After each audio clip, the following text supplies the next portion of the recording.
Good morning students. Today's topic is energy stored in capacitor. Energy stored in capacitor में सबसे पहले हम ये देख लेते हैं कि कैपेसिटर की कैरेक्टरिस्टिक्स में क्या क्या होता है। तो जो कैपेसिटर होता है वो मेनली हमारा दो प्लेट्स से बना होता है। ये वाली देखो आपको दो प्लेट्स दिख रही हैं यहाँ पे, दो प्लेट्स से मिलके बना होता है, लेकिन बीच में इसके डाइइलेक्ट्रिक भरा रहता है। तो दो प्लेट्स में जो डिस्टेंस बीच में होती है उसमें ये देखो डाइइलेक्ट्रिक भरा रहता है हमारा। यहाँ पे एक प्लेट पर पॉजिटिव चार्ज रहता है लेकिन दूसरी प्लेट पर नेगेटिव चार्ज रहता है। तो पॉजिटिव और नेगेटिव चार्ज होने के कारण इसके बीच में एक इलेक्ट्रिक फील्ड भी क्रिएट होता है। ओके, पॉजिटिव नेगेटिव चार्ज होने के कारण क्या होगा, इलेक्ट्रिक फील्ड भी क्रिएट होगा यहाँ पर। और ये जो बीच में डाइइलेक्ट्रिक स्लैब रहता है इसके कारण क्या रहता है कि बिट बाय बिट ट्रांसफर चलता है। बिट बाय बिट का क्या मतलब है कि एक चार्ज, वन चार्ज, सबसे छोटा चार्ज, तो बिट बाय बिट का मतलब एक एक चार्ज का ट्रांसफर यहाँ पर चलता है। ठीक है, तो हमें क्या करना है यहाँ पे, कैपेसिटर जो है उसके हिसाब से कितनी एनर्जी वो स्टोर कर सकता है वो फाइंड आउट करना है। तो कैपेसिटर जो एनर्जी स्टोर करेगा मेनली, क्योंकि वो स्टिल कंडीशन में रहेगी, रेस्ट कंडीशन में रहेगी, इसीलिए वो क्या होगी, पोटेंशियल एनर्जी। तो पोटेंशियल एनर्जी हमें फाइंड आउट करनी है, वो किस चीज़ से होगी, वर्क डन से, कि बिट बाय बिट कितना ट्रांसफर चल रहा है और कितना वर्क डन हो रहा है, उस हिसाब से। पोटेंशियल एनर्जी को यू से रिप्रेजेंट करते हैं और वर्क डन को डब्ल्यू से। डब्ल्यू का मतलब इंटीग्रल ऑफ डी डब्ल्यू, कोई छोटा वर्क डन।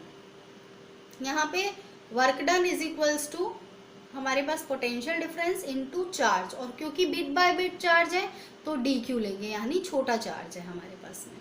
हमें पता है Q is equals to C V होता है, तो यहाँ से V की वैल्यू अगर हम फाइंड आउट करते हैं तो Q अपॉन सी, इस वैल्यू को हम यहाँ पे लगा देते हैं। तो V की जगह आ गया Q upon C, 0 to Q। V की जगह आपका क्या आ गया, Q upon C. 1 upon C यहाँ पे कांस्टेंट टर्म है, बाहर ले लीजिए, तो ये यहाँ पे Q डी Q आ जाएगा। यहाँ पे इसका इंटीग्रल करना है, तो इंटीग्रल करने के लिए जितनी भी इसकी पावर होती है उसमें एक ऐड हो जाएगी और टोटल पावर नीचे भी आ जाएगी। तो यही हमने किया है, तो हमारे पास आ गया 2 को बाहर ले लिया, 2 और Q स्क्वायर। अब हमारे पास लिमिट बची है, सबसे पहले अपर लिमिट फिर लोअर लिमिट, क्योंकि वो 0 है तो इसलिए 0 हो जाएगी, केवल Q बचेगी। तो हमारे पास एक फॉर्मूला बन गया, U is equals to 1 upon 2 Q square upon C। यहाँ पे एक फर्स्ट फॉर्मूला ये वाला होता है, क्योंकि यहाँ पे Q की वैल्यू CV होती है तो हम लगा सकते हैं C square V square upon C। C से आपका C कैंसिल हो गया, तो एक फॉर्मूला आपका यहाँ पे और हो गया, U is equals to 1/2 CV square. तो ये एक फॉर्मूला और है आपका, एक फॉर्मूला और हो गया। इसके बाद में हम थर्ड फॉर्मूला भी निकालते हैं। देखो सेकेंड फॉर्मूला हमारा आया था U is equals to 1/2 CV square. C V को हम अलग कर लें तो इसको हम क्यू भी कह सकते हैं, तो U is equals to 1/2 QV। इसके बाद में हम क्या करेंगे, एनर्जी स्टोर्ड जो है हम सीरीज कॉम्बिनेशन के लिए और पैरेलल कॉम्बिनेशन के लिए, दोनों के लिए अगर निकालते हैं तो हमारे पास देखो दोनों में ही एनर्जी जो है वो आपकी ऐड हो जाएगी। यहाँ पर भी आपकी ऐड होती है, पैरेलल में भी ऐड हो जाती है। एनर्जी डेंसिटी अगर हम फाइंड आउट कर रहे हैं तो स्मॉल u से रिप्रेजेंट करेंगे। एनर्जी डेंसिटी होगी total energy per unit volume. तो टोटल एनर्जी u है, volume A into area into distance होता है।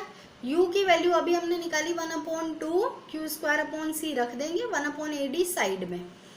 Q की वैल्यू सिग्मा A का होल स्क्वायर और C कैपेसिटेंस है, epsilon naught A upon D होता है। यहाँ पे एप्सिलॉन की वैल्यू यहाँ पर, सॉरी सिग्मा की वैल्यू यहाँ पर रख देंगे, एप्सिलॉन नॉट E और ये A as it is, whole square upon 2 epsilon naught A upon D और ये AD। तो एक D से तो ये वाला D कैंसिल हो गया, एक A ये, तो ये स्क्वायर पूरा कैंसिल हो गया। एप्सिलॉन नॉट है तो एक से कैंसिल हो गया और एक बच गया हमारे पास। तो U is equals to 1/2 epsilon naught E square. ये हमारा एनर्जी डेंसिटी का फॉर्मूला आ गया है। Okay, thank you.